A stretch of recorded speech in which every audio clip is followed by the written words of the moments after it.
Well,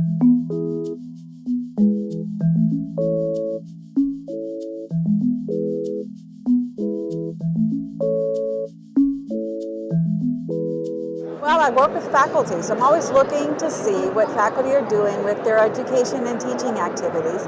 And if they have a material they're developing and it's an original work, it's something that might be useful to other people at other schools, that is, it's generalizable, I'll talk with them about possibly preparing it for publication in MedEdPORTAL. So ideally what we're looking for are things that people have utilized in their courses or in their clerkships, rotations, pieces of materials that they've put together and that they've tested in some sort of way, so that they have some idea of, okay, how has this worked with my students, or how has this worked with my faculty? What kind of feedback have I gotten? Have I had some success with this? We're really looking for all of us, if we really look at it, have some best practices that we've been creating, and those are the things we really want people to get out there. I think another thing that you need to think about when deciding which materials you want to submit to MedEdPORTAL is that it's a material that's not idiosyncratic to your teaching or to your curriculum.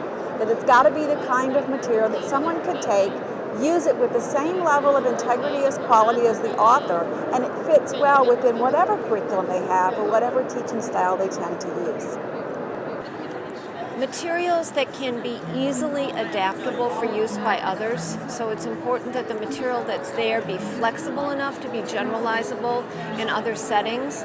It's helpful if the materials are modular, so that if you're going to use them, you can customize them for your own use. Something that has to be implemented exactly as it was in one place is not as helpful.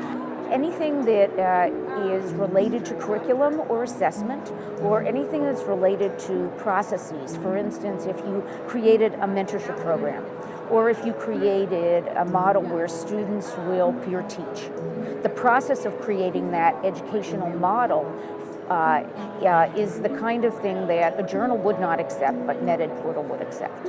I think some of the most fun things I've seen as an associate editor are submissions that bring together different techniques all put together, and they have a really helpful guide for a faculty member to think about how they can use this in his or her own course or clerkship or whatever the venue might be, that brings together a bunch of disparate kind of materials. It may be things to read, it may be video or audio or other kinds of media. It also can be guides for small group discussion.